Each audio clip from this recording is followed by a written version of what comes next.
Nous assistons ce matin à une réunion d'urgence. On a 4 patients pour 3 lits, donc on doit réfléchir qu'est-ce qu'on va faire, comment on va résoudre, qui on peut transférer ou éventuellement avancer une sortie. Dans quelques heures, un patient arrive et pourtant, plus aucune place de libre dans cette unité de psychiatrie. Une situation qui, malheureusement, est bien loin d'être exceptionnelle et qui influence directement l'avenir des patients. On doit voir si on peut transférer quelqu'un. Oui, mais quand on regarde sur la liste, c'est qu'est-ce que difficile, vous pensez Je sais, je ne vois pas trop non plus. On va vers quelqu'un pour dire vous allez être transféré ou vous allez sortir tout de coup aujourd'hui. Oui, donc finalement, ça peut arriver dans certaines circonstances que des patients sortent trop tôt.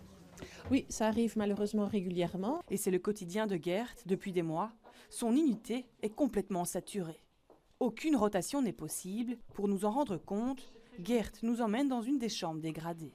Que ce mur est là et n'a pas pu être repeint parce que je n'arrive pas à libérer la chambre assez longtemps pour la repeindre. Chaque patient, il ajoute une couche et donc je retrouve des traces de plusieurs patients qui sont passés par cette chambre.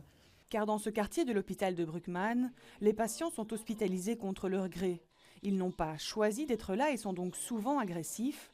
En surnombre dans ces couloirs, cela peut provoquer des situations de tension. Ils peuvent se prendre à n'importe qui puisqu'ils pensent que cette personne lui veut du mal, il a des hallucinations et tout. Il y en a qui sont des antisociaux, il faut se le dire, qui ont des problèmes de personnalité et qui peuvent être insultants, qui peuvent, voilà. Et donc, effectivement, on travaille des fois dans des tensions pas possibles. Ce constat serait valable pour tous les services psychiatriques bruxellois. Chaque année, 6 000 hospitalisations sous contrainte ont lieu en Belgique et Bruxelles doit en assumer 1 300.